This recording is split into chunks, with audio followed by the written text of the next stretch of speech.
across to our guest joining us this morning. We have Simrat Sandhu, who's a member, Rajasthan State Wildlife Board with us. Also with us is Dr. Mahendra Kachawa, who's a wildlife expert himself. We'll go across to other experts as well joining us this morning. But first up, quickly taking in a word from Dr. Kachawa. Doctor, what would you say about this momentous occasion? These are 8 cheetahs making their way to India from Namibia. First up, tell us about the protocol that is usually followed. This is a first of its kind translocation that the world has never witnessed before.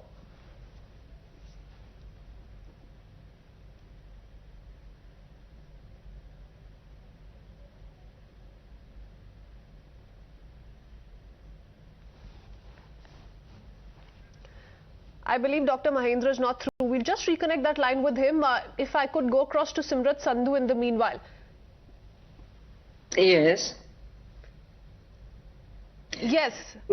Yes. Good morning, everybody. Yes, and good yes, morning. Of course, this that is question goes to you. Yes, this is the first intercontinental translocation, the first of its kind, and all of us are eagerly looking at it.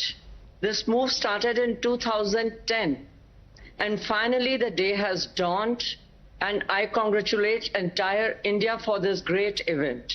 And yes, you are right, it's first of its kind, you know. And ma'am, you know, if you could just throw some light on what usually are the factors that are kept in mind behind selecting as to what the destination of this kind of a species is going to be. It's going to be the Kuno Park in this very case, but why was this selected as a home for these 8 cheetahs? See, you know, like when this move was started in 2010 by Shri Jairam Ramesh, so that time Supreme Court had intervened saying that, you know, like we could not translocate the foreign species. Then NTCA, you know, they fought for it and they argued that it was not translocation, it was reintroduction, because the genetic gene pool of this African cheetah and Indian cheetah was quite similar.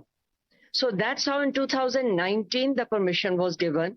And 3, looking at the habitat that was available in South Africa, 3 sites were picked up.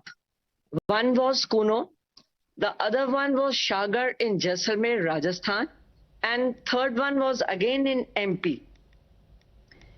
So finally, you know, like for Shagar, the BSF had refused, keeping in view the security reasons or whatever. So this Kuno Rampal was basically selected because the habitat is quite similar to what is available in South Africa. But you know, like as we hear in the project, in the plan B, they are planning to reintroduce them in Gandhi Sagar and Mukundra. Mukundra falls in Rajasthan. So we are very eagerly waiting now for plan B. So basically, you know, we have to give them a similar habitat that they are used to in South Africa. So that is basically like what you're asking. And a safe habitat, good grassland, and safety. Okay, Ma'am, stay on with us. Let's take in more perspectives on this big update coming in. We have K. Ulas Karanta, who's from the Center for Wildlife Studies with us. Also with us is Babulal Jaju, State in Charge People for Animal and Special Officer at the Wildlife Crime Control Bureau. Mr. Karant, if I can come to you first up, because, you know, there have been apprehensions as well, because the ultimate goal is not just to make sure that they safely get to India, but also to ensure that they thrive here. Yes, I was critical of this idea when Mr. Jairam Ramesh proposed it 10 years ago, for the simple reason that the ecological basis for this project is very weak. If you look, cheetah is not like a tiger or a lion. Tiger or a lion can reach a density of 10 or 15 animals per 100 square kilometers. In the best of African habitats, cheetah do not exceed 1 cheetah per 100 square kilometers. Home ranges in Namibia are 1,500 square kilometer for 1 cheetah. And they require a large space of the order of 10,000 to 15,000 square kilometers to establish a viable population, because this is a very fragile species with a low reproductive capacity, unlike lions, leopards and tigers. So the mortality rate is so high naturally in thriving population that only 5% of the cheetahs born actually reproduce themselves. And this is in a low human population context of Africa. If we look at human population density, livestock density, density of feral dogs, density of leopards of 8 to 9 within Kuno, even in the 700 square kilometers, which is half the size of a single female's home range. So I am all for the idea of bringing back the cheetah, but this is putting cart before the horse. You have to prepare a site of 10 to 15,000 square kilometers that's free of livestock, people, and other large predators that threaten the cheetah. So I do not see, unfortunately, these cheetahs going beyond this 5 square kilometer enclosure. The moment they go out, they're at great peril. And after a few losses, my fear is this will turn into a large safari park. And the South African model of managing these safari parks is to simply let the animals die and replace them. They bring in new animals. So it is not viable or sustainable on its own. It is if these have to be survive in a relocation site, they will have to constantly bring new cheetahs to replace the one that will perish. This is my worry. And we don't have that option, sir, because we have to make do with these 8 cheetahs and make sure that there can be a greater community within the Kuno National Park, and that's where your concern is coming from. Let me go across to Babulal Jaju as well. Mr. Jaju, experts ने अच्छे से जांच की है. जब ऐसा कुछ बड़ा स्टेप लिया जाता है तो पूरे दुनिया भर से गवर्नमेंट के officials, ministry of environment, forest and climate change के ऑफिशियल्स, रिप्रेजेंटेटिव स्टेट गवर्नमेंट्स के मिलते हैं, डिसाइड करते हैं, सर्वे कंडक्ट करते हैं और फिर एक्सप्लोर करते हैं कि रीइंट्रोडक्शन का कितना पोटेंशियल है. आपके पर्सपेक्टिव से देखा जाए तो क्या देखते हैं आप, क्या मानते हैं स्टेप को? क्या ये सही दिशा में लिया गया डिसीजन?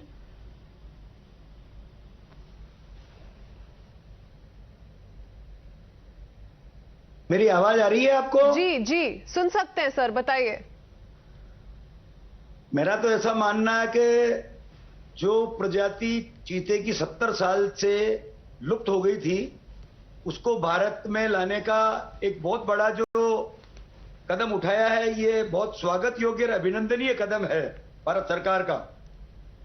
वन्यजीव प्रेमियों के लिए तो बहुत खुशी का मौका है. पूरी देश की जनता भी भारत की जो है बहुत प्रसन्न है इस कदम से. खास बात यह कि नरेंद्र मोदी जी के जन्मदिन पर यह सौगात जो मिली है बतौर अतिथि के रूप में, ये बहुत एक सम्मानजनक बात है. दूसरी बात, 70 साल पहले चीते भारत में गुजरात, राजस्थान, छत्तीसगढ़, एमपी के अलावा भी कई जहां हैबिटाट अच्छे थे, काले हिरणों का जंगल का जहां आवास था, वहां पूर्व में भी रहे हैं. ये तो आजादी के पूर्व राजा महाराजाओं के शिकार के कारण ये प्रजाति लुप्त हुई है. तो ये तो बहुत अच्छा एक मौका है कि पुनः इसको बचाने का काम हो रहा है. ये दूसरी बात, आप कई लोगों के मन में ये भ्रांतियां है कि चीता यहां रह पाएगा नहीं रह पाएगा. पिछले कई वर्षों से चीते को लाने के लिए विशेषज्ञों की टीम जो बहुत समझ रखते हैं, उन्होंने बहुत सोच समझ कर ये निर्णय लिया है. तो निश्चित रूप से ये चीतों की संख्या बढ़ पाएगी. इनको 3 महीने भी क्वारंटाइन में रखा जाएगा. उनको यहाँ के वातावरण में, यहाँ के सारे जो सिस्टम में ढाला जाएगा और कई तरह के समझ रखने वाले विशेषज्ञों की इन पर नजर रहेगी और निश्चित रूप से इसकी संख्या भारत में बढ़ेगी. ये हम सबके लिए एक बहुत बड़ा बहुत अच्छा अवसर है. जी. आप जानते हैं कि नरेंद्र मोदी की कार्यशैली कितनी सख्त है. अगर अफसर ढंग से काम नहीं कर पाएंगे तो नरेंद्र मोदी उन लोगों के खिलाफ कार्रवाई करने में भी देर नहीं करेंगे. क्योंकि ये एक दिन का डिसीजन नहीं है सर, ये सालों साल की मेहनत और सर्वे के बाद का नतीजा है. जी, तो होपफुल है हम सब, उम्मीद तो बनाए रखे हैं. Let's see how it plays out. Stay on with us all of you. Let me quickly take in a word from Govind, my colleague, who's now live from Kuno National Park to really get us a sense of what's happening there. Yes, Govind.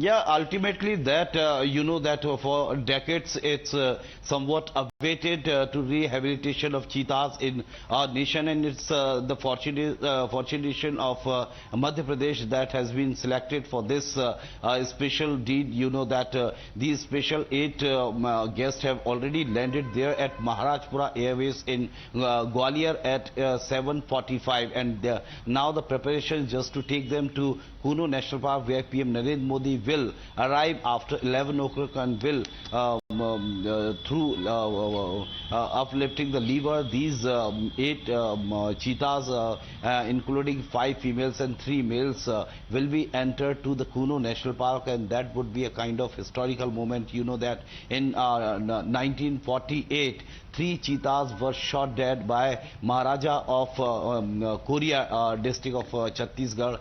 Since that time, it was somewhat the existence ended of cheetah in our nation, and so this is after 75 years. In fact, cheetahs are being rehabilitated there in our nation, and they have been taken from Namibia, and now a special program all the day today. Entire nation will definitely be awaiting for getting the closer look of these cheetahs when PM Narendra Modi will take them enter to the Kuno National Park by uplifting the lever. So this is what we can understand, that kind of a moment where we have witnessed that the first glimpse of that helicopter in which that special plane in which these 8 cheetahs have been taken to India from Namibia, and now through helicopters these cases will be shifted in those helicopters will be flying after some time to Kuno National Park, where PM Narendra Modi will also be reaching after 11 o'clock. Okay, so the 8 special guests, like Govind has pointed out, have already arrived at Gwalior and will be now brought to the Kuno National Park in a Indian Air Force Chinook helicopter. Let me quickly go across to Dr. Mahendra as well, who himself is a wildlife expert. Dr. Mahendra, you know, experts have also been pointing out how these cheetahs will help in the restoration of open forest and grassland ecosystem in India as well. So there are added advantages as well. But what in your view are A, the challenges, and B, what India must do, and you know, as the wildlife community, we must ensure to make sure that they thrive and they grow in India?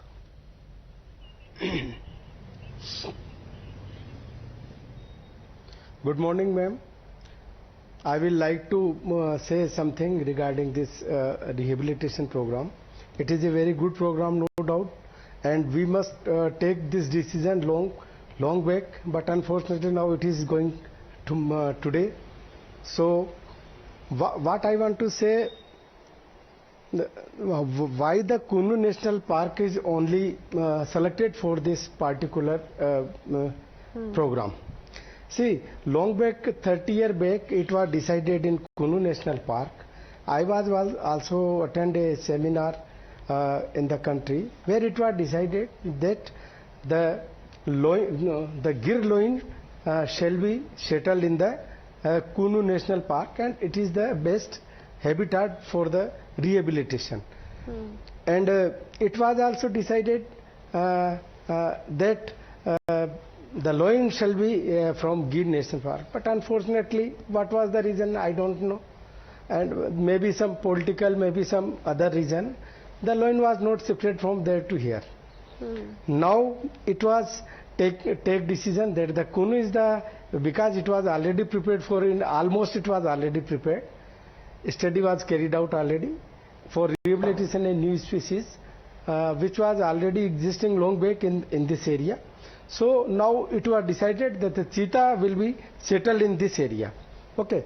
Now, what is the basic problem is going to, that my suggestion in this matter, the 2 option site must also be decided by the government. Okay. Because there are 2-3 reasons. One is we have the heavy population of livestock in the surrounding area and population of the So immunization system is very weak in the country. Okay. So there may But be sir, isn't disease, that exactly why a decision has been taken to ensure that these cheetahs are first released into the quarantine zone? They will be very, very closely monitored over the period of the next 2 to 3 months, and perhaps these kind of aspects will thereafter be weighed in if there are challenges that the authorities meet with.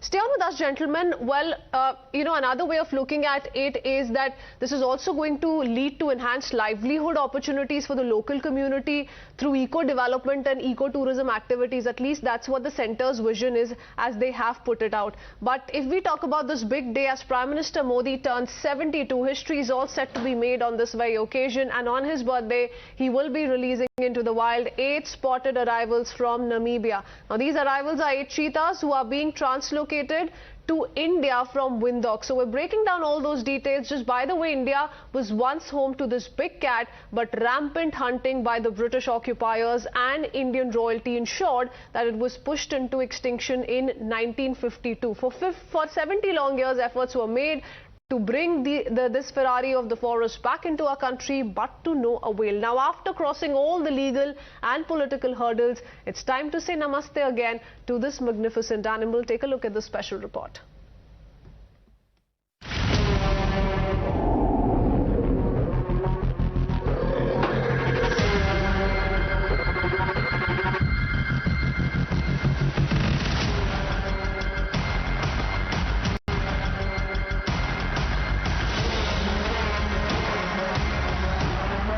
The nose of this Boeing 747 depicts the special cargo on board.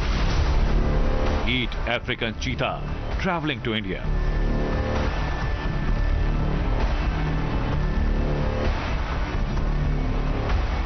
The fastest mammal on land. In top flight, the cheetah touches 130 km/h. Its one stride covers 30 feet. Combining grace and power, the cheetah conveys poetry in motion. But around the time India won independence, the cheetah disappeared from its last habitat in Korea, in what is now Chhattisgarh. And in 1952, the big cat was officially declared extinct from India. Now, over 70 years later, Prime Minister Narendra Modi has given a strong push to Project Cheetah. In July, India and Namibia signed a MOU to reintroduce cheetah in the country. 8 cheetahs are being brought from Namibia, which is home to the largest population of the big cat. The first transcontinental mission includes 5 female and 3 male cheetahs. They are coming to India on board a customized Boeing 747-400. These 2 gentlemen are the reason why this particular Boeing 747 has been pressed into service. This is your plane and you guys have made the arrangements. Well, this airplane belongs to our company since 1 year already. This aircraft undergone heavy maintenance, D-check in Sharjah International Airport, United Arab Emirates. And Mr. Hamish Harding approached us for this special flight. And we discussed together how to do it, and we decided to remove all the seats and do a special modification for this particular flight.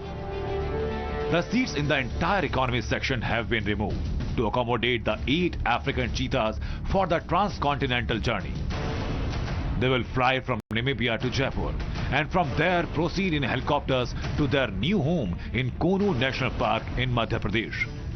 This flight is mission critical. We have to move the cheetahs. They have to go on the day. The Prime Minister is waiting. And so the most likely thing that can go wrong on an aircraft is that when you land, you blow a tyre.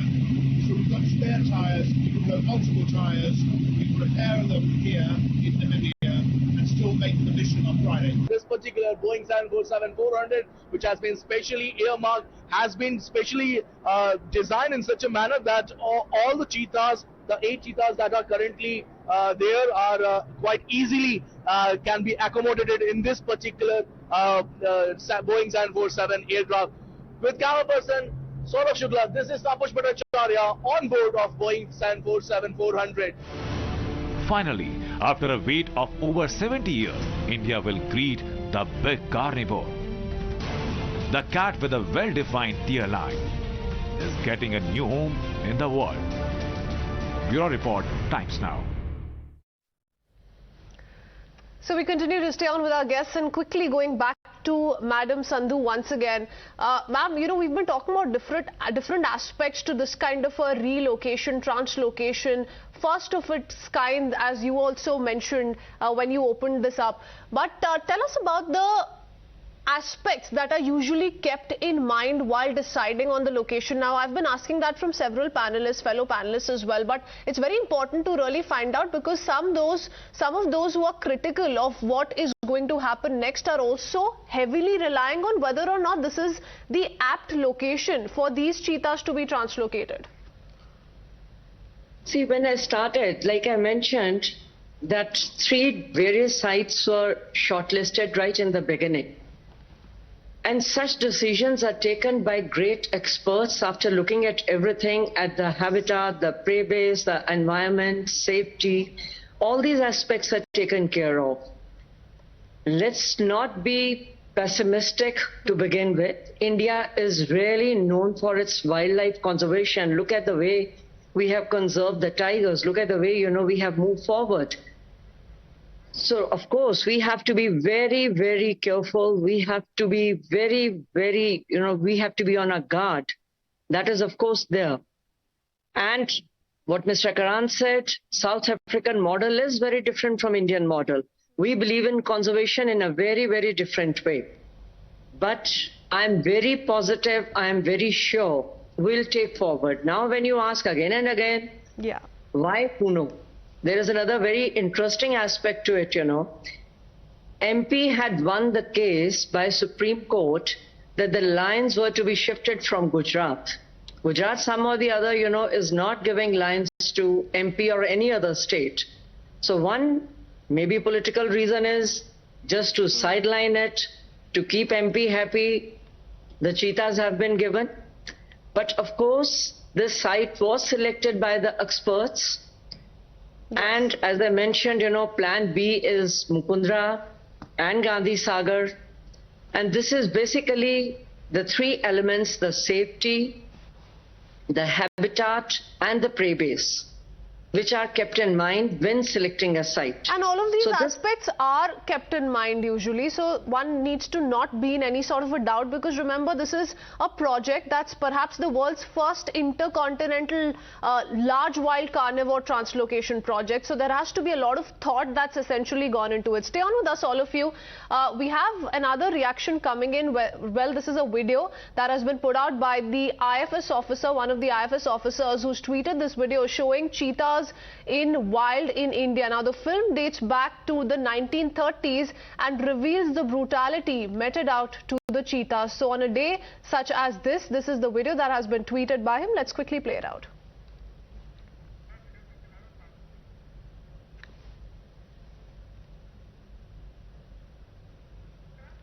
All right, so these are the visuals, the snippets of this very film, and we go back to our guests on this because it's important now, Mr. Karant, it's important now that this is the history that India has seen. 70 years ago, there is a reason why cheetahs, were extinct. They were labeled extinct.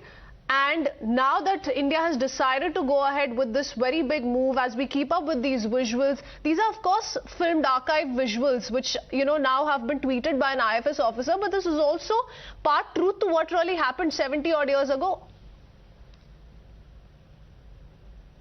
So what's your question? My question is as to how this is also another challenge that lies ahead of us, because we've had these cheetahs in India for the longest time. It's upon the brutality. It's upon the brutality that was once you ask a question, right. Once you ask a question, please listen to the answer. Okay, sir, go ahead. This scene outside even worse now.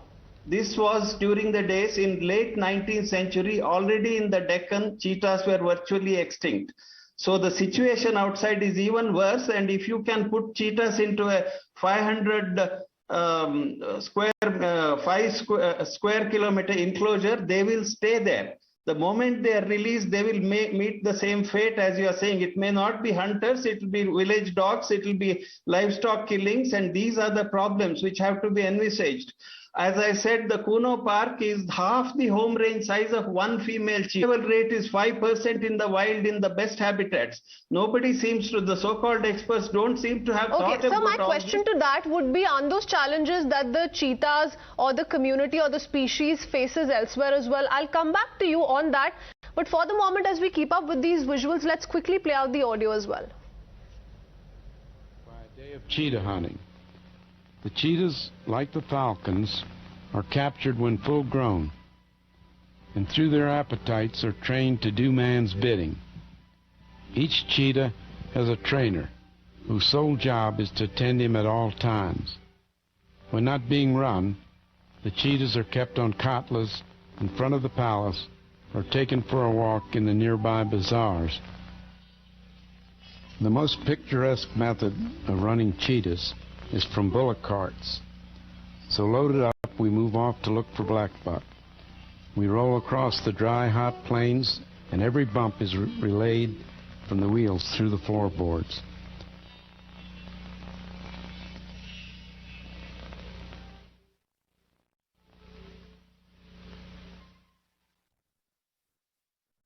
If his timing is poor, the buck will escape. The kill occurred out of camera range.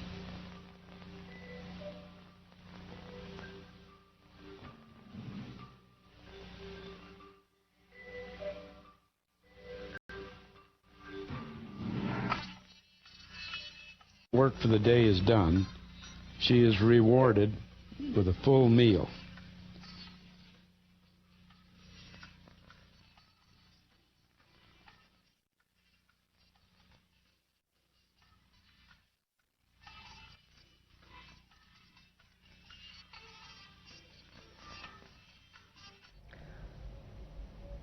Okay, so yes, these are visuals that clearly explain how the last of the lot were hunted, maimed and domesticated for hunting parties, and historical records that go on to suggest the kind of threat that they faced back then. Whether or not there will be different set of threats that we're going to have to focus on is something that we need to ask our guests once again, who continue to stay on with us. And I want Madam Sandhu to respond to what Mr. Karant had said. There are a couple of apprehensions that he's laid out for us, ma'am. If you could throw some more light as we keep up with these visuals, because, you know, concern is that back then there was no Wildlife Protection Act 1972. Perhaps by the time it was passed, it was too late. But now our concerns can't be what they were back then, during the British time, during the time when rulers often went ahead with their hunting spree. But how would you revert to what Sir just said? See, I totally agree with the, the apprehensions raised by Mr. Karant. They are very, very genuine. And he's 100% right, in his apprehensions. I don't counter it at all. But I'm being positive in the way that he, like whatever he says is correct. But again, I come back to that let's not be pessimistic. Now that we have taken this great step, and it should be, like all together, we should get together. Yes. And this very prestigious I'm going to have to project. interrupt you there, ma'am, because we need to shift our focus to these visuals coming in, and I believe the movement is now finally taking place. What you do see on your screens, viewers, are visuals of the kind of transportation that we're really talking about. Now remember, we're talking about 8 cheetahs in total, 5 of whom are females and 3 males, who have been brought from Namibia to Gwalior Airport. Earlier on, we put out visuals of the flight landing there. It's a customized Boeing 747-400 aircraft that transported those 8 cheetahs from Namibia to Gwalior, and from there, remember, the plan has been to shift them to the helipad in an Indian Air Force Chinook helicopter. So their final movement from Gwalior Airport to the Kuno National Park is going to be via the Chinook helicopter, and these are some of the latest visuals we're picking up from the Gwalior Air Base. So preparations underway, and those are the kind of movements that we continue to witness. It's certainly a momentous day in the Indian history, because this kind of a development, something that no one perhaps has heard of before, is taking place in India after 70 long years. So yes, all eyes really on that big occasion, and remember, it's the Prime Minister of the country who himself will be releasing them in Kuno. That is of course expected a little over 10 a.m. So a lot of developments really lined up, and before that, let's quickly once again play out another ground report filed by one of my colleagues. So finally we have landed in India in this special Boeing 747-400, traversing almost 8,400 kilometers from all the way from Namibia to Gwalior. Now these 8 cheetahs who are here in these particular crates will be transported from here on a helicopter all the way to their new home in Kuno National Park, where they will be staying for the next 1 week or 1 month at least in a quarantine, and then they will be released in the bigger field. But what I can tell you is that this is a historic moment. This is a historic journey for the simple.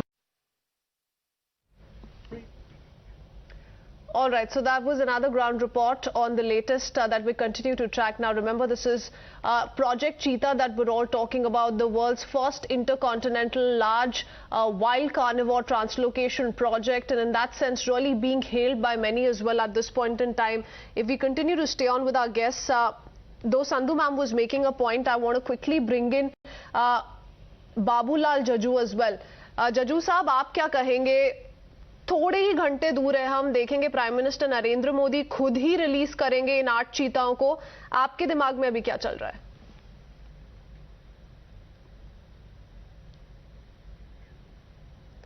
जजू साहब, I believe you muted yourself.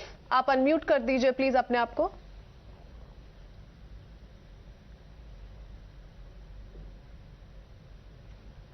मेरी आवाज?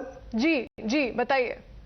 मैं तो इस मौके पर नरेंद्र मोदी जी का भी धन्यवाद करता हूं और नामीबिया के प्रधानमंत्री जी को धन्यवाद देना चाहता हूं कि उन्होंने 8 चीते नर और मादा भारत को भेजने का एक महत्वपूर्ण फैसला किया है. उनका भी मैं इस मौके पर अभिनंदन करता हूं. और कूनो पार्क राष्ट्रीय उद्यान में जो चीते आ रहे हैं, ये भी एक बहुत अच्छी बात है. कई लोग कह रहे हैं राजस्थान में आने का मामला था तो राजस्थान वालों को निराशा. मैं तो कहूं भारत में कहीं भी आए, ये स्वागत योग्य कदम है. अगर इसकी संख्या बढ़ेगी, निश्चित रूप से बढ़ेगी, तो ये पूरे भारत भर के राष्ट्रीय पार्कों में जाएंगे. और ये एक बहुत ही महत्वपूर्ण कदम है नरेंद्र मोदी जी का, सरकार का.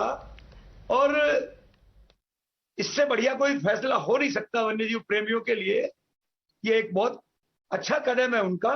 और निश्चित रूप से विशेषज्ञों की टीम इस पर नजर रखेगी, इनके स्वास्थ्य पर ध्यान रखेगी और नई तकनीकी और आधुनिक कार्य प्रणाली से सैटेलाइट रेडियो कॉलर इनको पहनाए जाएंगे. ऐसे मौके पर बहुत अत्यंत खुशी का अवसर है ये हम सब वन्यजीव प्रेमियों और भारत भर की जनता के लिए. तो ये तो एक बहुत ही बढ़िया कदम है नरेंद्र मोदी जी का और जल वन पर्यावरण मंत्रालय का. इससे बढ़िया कोई बात नहीं हो सकती. और कई लोग इस बात को करते हैं कि यहाँ की जलवायु में कैसे इसकी संख्या बढ़ेगी, कैसे जीवित रहेंगे. तो ये उन लोगों की इस बात में कोई भी दम नहीं है. विशेषज्ञों की टीम इस पर लगी हुई है और वो लोग बहुत समझ रखने वाले लोग इस पर नजर रखेंगे. और निश्चित रूप से ये यहाँ के जलवायु और यहाँ के वातावरण में ढल जाएंगे और निश्चित रूप से इनकी संख्या बढ़ेगी. ये हमारे लिए इससे बढ़िया कोई खुशी की बात नहीं हो सकती कि जो 50-70 साल से जो वन्यजीव की प्रजाति लुप्त थी, उसे पुनः बसाने का एक बहुत महत्वपूर्ण और अभिनंदनीय कदम इस सरकार और नरेंद्र मोदी जी ने उठाया है. पूरे देश में लोगों में आज बहुत खुशी का माहौल है.